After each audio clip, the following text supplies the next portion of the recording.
I bought a house for me, not my sister, and my parents went ballistic. I always knew my family had a favorite, and it definitely wasn't me. My sister, Chelsea, was the golden child, the one who could do no wrong, the one who had everything handed to her. Meanwhile, I was the backup plan, the spare, the one expected to handle things, to be responsible, to sacrifice. I played along for years, but one day, I decided I was finished. The name is Wyatt, and I am 32-year-old. Before I tell you about the victory of self-reliance and independence over familial entitlement, emotional manipulation, and financial abuse, let me know where you're watching from. Drop a comment below, and subscribe to hear more stories about family betrayals and unexpected justice. Growing up in Stamford, Connecticut, the pattern was obvious. Chelsea got the newest clothes, the private tutors, the dream vacations to the Mediterranean.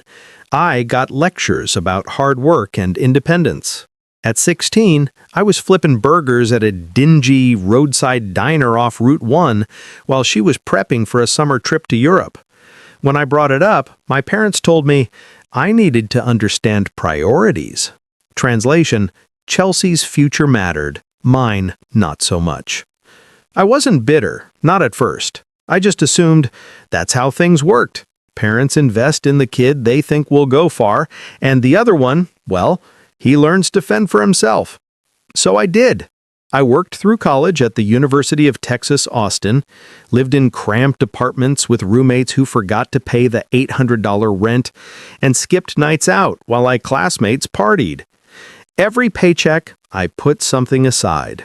I wasn't sure for what, just that I needed a safety net, because no one was going to catch me if I fell. After graduating, I knew I had two choices: grind away in a low-paying job or take a risk. So I took my savings and opened a small auto repair shop in a warehouse district outside Dallas. It wasn't glamorous, and the first year was brutal. Late nights, long hours, weekends spent elbow-deep in engine grease. But it paid off. By year 5, I was making steady money, enough to start seriously thinking about buying my own place. Of course, my parents knew this. I had mentioned my dream of finally owning a house instead of renting a shoebox studio, and every time I did, they'd exchange a knowing smile, and somehow the conversation would always shift. You know, my mom, Donna, would sigh dramatically. Chelsea's been struggling so much. Rent is so expensive these days. My dad, George, would add, she just needs a little help. It would mean so much if she had a stable place to live. They never outright said it, but the message was loud and clear. I was supposed to be the one to fix her struggles. Never mind that Chelsea's struggles were mostly self-inflicted. While I was pulling 16-hour shifts, she was out living her best life. Caribbean vacations, designer handbags, nights out at expensive New York City restaurants. But somehow she was the one who needed help. Then there was the money. Over the years, I'd been helping my parents financially, covering home repairs, unexpected bills, even slipping them extra $100 bills when things got tight. I didn't mind at first. They were my parents, after all. But then I started noticing little things, like how Donna always had a new handbag, or how George suddenly had a fancy new watch. At first, I thought maybe they had just been saving. Then I realized where the money was going. Chelsea. My parents weren't struggling, they were just funneling my help straight into her lifestyle. The audacity of expectation. Then I overheard a conversation that changed everything. I had stopped by my parents' house in Connecticut to drop something off.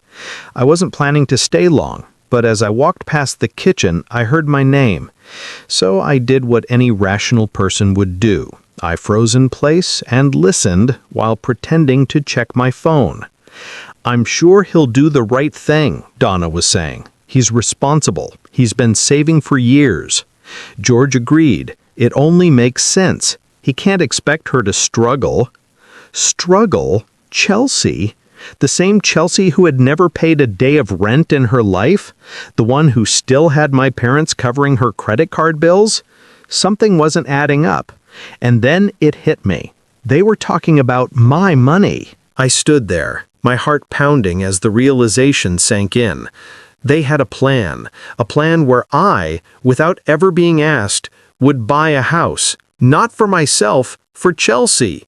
And the worst part, they assumed I'd just go along with it, like it was obvious, like it was my duty. I wanted to storm in and demand answers, but I knew how that would go. They'd say I was being selfish.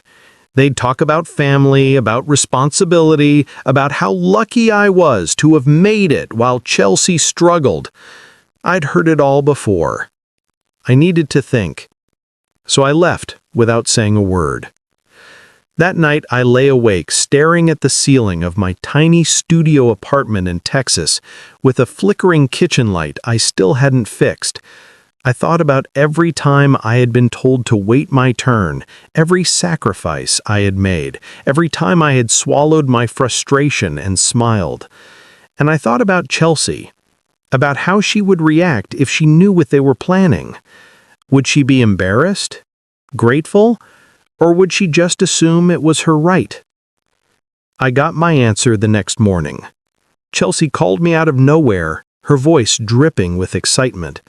She went on and on about a new place she had found. "It's perfect," she gushed. "3 bedrooms, a backyard. I can finally move out." I waited for her to say the part that mattered, the part where she told me she had a plan to afford it. But she didn't, because she didn't need one. In her mind, this was already settled. My parents had clearly made sure of that. She even had the audacity to mention that she'd let me crash in the guest room if I ever needed a place to stay. That was it. The moment I knew I wasn't playing along anymore. The very next day, I did exactly what they expected me to do. I bought a house. Just not the one they had in mind. I didn't tell anyone. No grand announcement, no explanations. I found a place I loved near Fort Worth, put down my deposit, and signed the papers. It wasn't huge, but it was mine. The first thing in my life that was truly mine. The showdown. I thought I had time before my family found out, maybe a few months, maybe even a year, but life has a funny way of speeding things up. I was in the middle of setting up my new kitchen, peeling off those ridiculous live, laugh, love stickers the previous owner had left behind, when my phone started blowing up. Missed calls, messages, Donna, George, Chelsea, even extended relatives I hadn't spoken to in years. And then I saw the text that made my stomach drop. "Why did we hear from the realtor that you bought a house?" I had no idea how they found out. Maybe the agent mentioned something to someone, maybe Chelsea had been looking at the same listings. It didn't matter. What mattered was that I had made my move, and now the real battle was about to begin. The moment that text popped up on my screen, I knew my peaceful housewarming phase was officially over. My phone wouldn't stop buzzing. Calls, messages, some angry, some concerned, all carrying the same undertone, betrayal. I ignored them. If I picked up now, I'd get dragged into a conversation where they twist everything into me being the bad guy. Instead, I went back to setting up my place. The previous owner had left behind some hideous wallpaper in the living room, and if I had to deal with anything stressful today, it was going to be that. Then my doorbell rang. I already knew who it was. I could feel it in my bones. When I opened the door, my parents stood there, looking less like loving parents and more like corporate executives ready to discuss my breach of contract. Donna's face was a mix of disappointment and hurt, the kind of look reserved for when I used to forget to call home. George had his arms crossed like he was about to negotiate a hostile takeover. Before they could even step inside, I braced myself. The next 20 minutes were exactly what I expected. Accusations, guilt-tripping, the whole "we're family" speech. Donna went on about how Chelsea was heartbroken and didn't know where she'd live now. George made it clear that they were counting on me to do the right thing, and my personal favorite, the reminder that after everything they did for me, this was how I repaid them. Everything they did for me? Like making me pay rent as a teenager? Like expecting me to fund my own education while they paid for Chelsea's designer wardrobe? Like letting me work 2 jobs while she got weekend spa getaways? If anything, I had repaid them 10 times over. I could feel my patience wearing thin, but instead of snapping, I stayed quiet. I just nodded along, let them talk. I had learned a long time ago that arguing didn't work. They weren't here to listen, they were here to push their narrative. Then came the ultimatum. Donna, her voice full of forced calmness, told me I had 2 choices: transfer the house to Chelsea or be cut off. I had to stop myself from laughing. Cut off from what? Their love and support? The same love and support that always came with conditions? The same family who had never offered me anything without expecting twice as much in return? I told them I'd think about it, not because I actually would, but because I wanted them out of my house. They left looking victorious, like they had just cornered me into submission. I took a deep breath, walked into my kitchen and grabbed a Lone Star beer from the fridge, sat down, stared at my phone. More missed calls. Chelsea had finally texted and I could already guess what it said. Something about me ruining her life, something about how she had counted on me. I opened it, and that's when I saw something that made my blood run cold. A message from Chelsea. But it wasn't meant for me. She had accidentally sent it to our family group chat instead of whoever she was talking to. The message? A detailed plan about how she and my parents were going to break me. How they'd keep up the pressure until I caved and handed over the house. There it was, plain as day. Confirmation that none of this was about fairness or family. It was a coordinated takedown, and I was just a fool who was supposed to roll over. I took a screenshot, saved it, and just sat there for a minute. For the first time in years, I felt something shift. Not anger, not sadness, just clarity. They had never seen me as family. I was just a resource to be tapped into, a need to be fulfilled. So I made a decision. I wasn't going to argue. I wasn't going to explain myself. I was just going to show them exactly how done I was. The next morning, I woke up with a plan. If my family wanted a battle, they were going to get one, but on my terms. I wasn't going to argue or explain myself. I was going to take control of the situation and make sure they knew I was done playing their games. First, I locked everything down. I called my bank in Texas and double-checked that no one could make changes to my accounts except me. I updated my passwords, secured my important documents, and even installed security cameras around my property in Fort Worth, just in case. Knowing my family, I wouldn't put it past them to pull something desperate. Then, I reached out to a lawyer. I had no idea if my parents could actually cause me trouble legally, but I wasn't about to take any chances. After explaining my situation, the lawyer reassured me that as long as everything was in my name and I hadn't signed anything for Chelsea, I had nothing to worry about. That was good news, but I still wasn't taking any risks. Later that day, I got a text from Chelsea. She was willing to talk, but only if I was ready to make things right. I ignored it. A few hours later, another text came in, this time from Donna.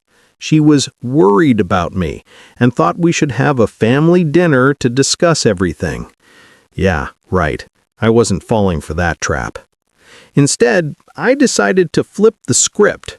If my family thought they could manipulate me through pressure, I was going to apply some pressure of my own. First, I went on social media, made a simple post, nothing dramatic, nothing directly calling them out, just a picture of my new house with a caption, "Finally home. Worked hard for this, and it's all mine." The reaction was immediate. Friends and extended family started congratulating me, commenting on how much I deserved it, and then the real fun began. Chelsea didn't comment, but I knew she saw it. A few hours later, I got another text. This time, she wasn't so polite. She unloaded on me about how selfish I was, how I had humiliated her by making my purchase public. Apparently, some of her friends had asked why she wasn't getting a house if I could afford one. Her ego had taken a hit, and she didn't like it. Then came the phone call. This time it was George. No more fake concern, no more "we're family" talk. He was angry. Said I was embarrassing them, said I was being ungrateful. I let him rant. Then, when he finally asked what I was going to do to fix this, I gave him a simple answer: nothing. That was when the threats started. If I didn't do the right thing, I could forget about ever being welcome in their house again. My response? Sounds like a win-win to me. For the first time in my life, I didn't feel guilty for standing my ground. I didn't feel like I owed them anything. Because the truth was, I didn't. I blocked Chelsea's number. I muted my parents' calls. Then I ordered takeout from my favorite barbecue joint, cracked open a cold beer, and sat on my new porch watching the sunset over my hard-earned property. For the first time in my life, I was truly free. The receipts. The silence didn't last long. By the next morning, my inbox was flooded with even more messages. Chelsea had gone full meltdown mode. My parents had started damage control. Apparently, some extended family members had seen my post and started asking questions. The last thing my parents wanted was for people outside their little circle to realize how messed up the situation really was. I could almost hear their conversations playing out. Donna frantically trying to spin the story so she didn't look bad, George grumbling about family duty and how I had somehow betrayed them, and Chelsea? Well, she had gone nuclear. Not only was she ranting in the family group chat, but she was also airing her grievances on social media. I scrolled through her latest posts, long, dramatic captions about how hard her life was, how she had been betrayed by those closest to her, and how she was struggling to find a place to live. I nearly choked on my coffee when I saw that she had started a GoFundMe. That's right, she had actually created a crowdfunding campaign titled "Help Chelsea Get the Home She Deserves." The audacity was almost impressive. The description was even better. She painted herself as the struggling sister whose cold-hearted brother had refused to help her in her time of need. She conveniently left out the part where she had been expecting a free house and had done absolutely nothing to earn it.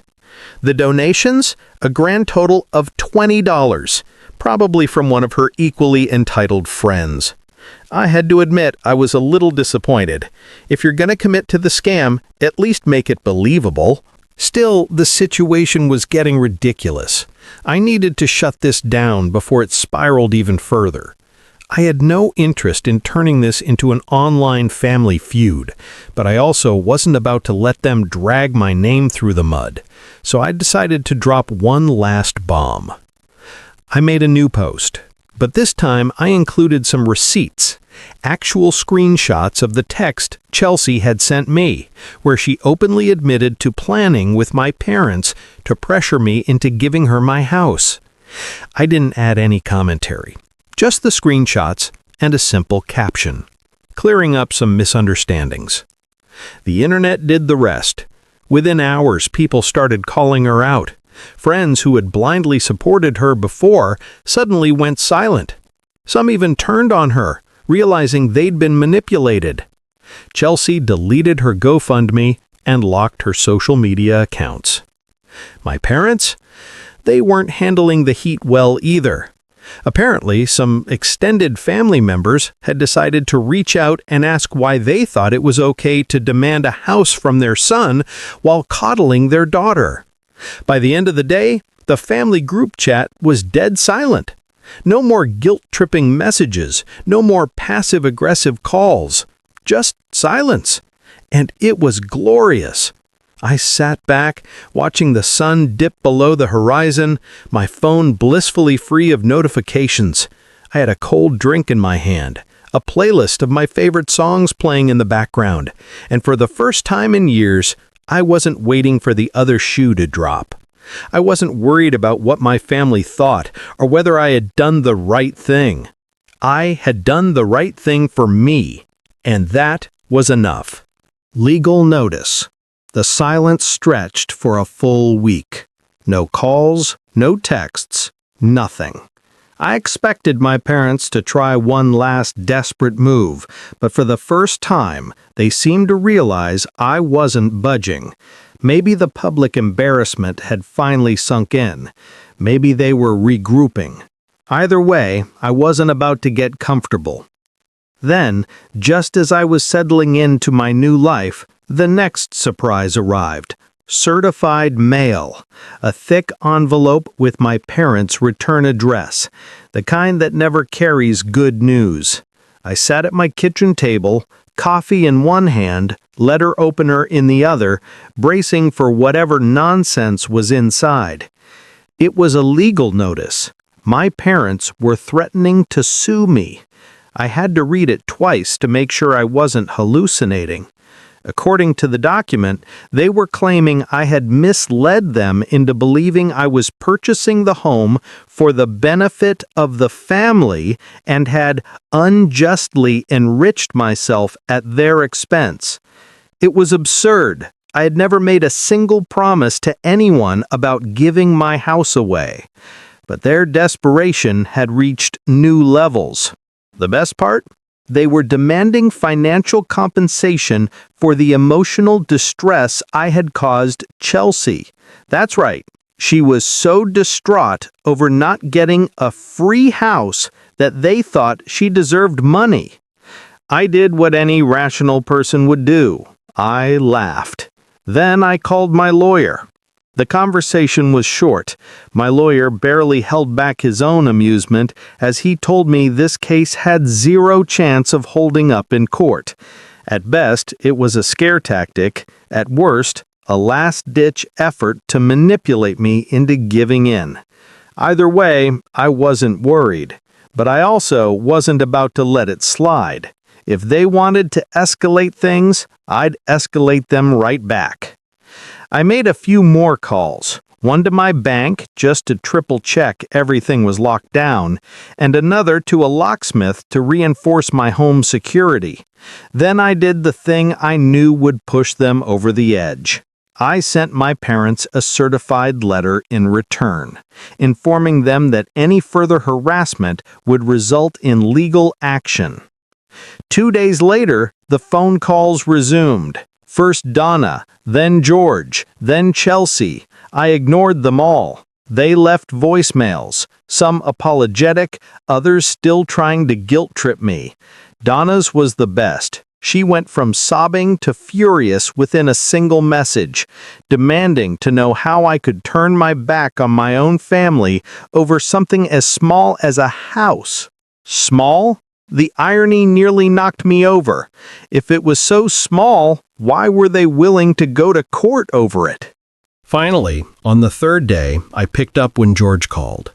He skipped the pleasantries, straight to business. They would drop everything if I just agreed to work something out with Chelsea.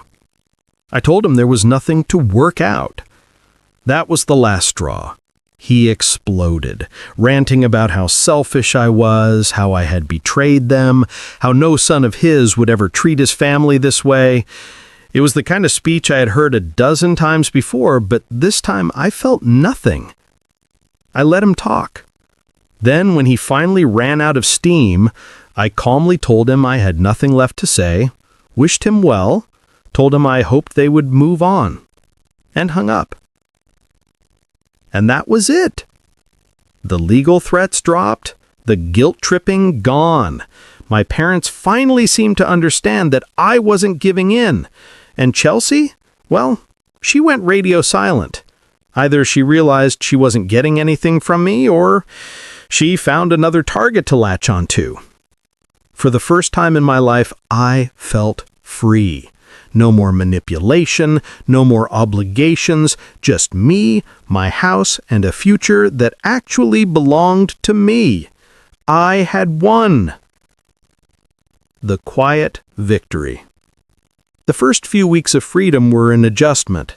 I had spent so long waiting for the next round of manipulation that it felt strange to wake up without dreading a passive-aggressive text or another family ambush.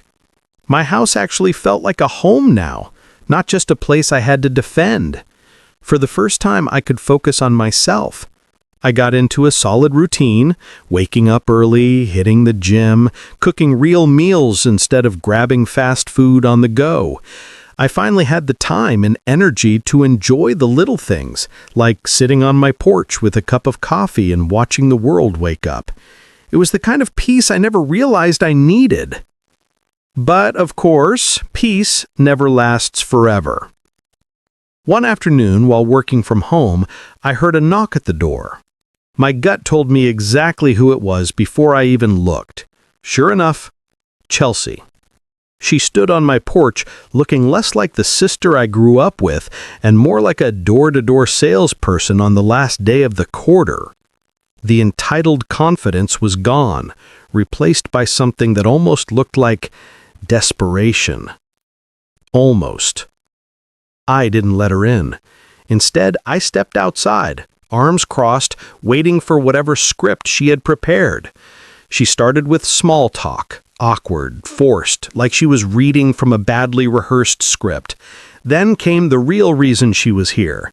She had thought about everything and realized she had been a little unfair. She wasn't asking for a house anymore, she assured me, just a place to stay, just for a little while. I nearly laughed. A little while, right. And then what?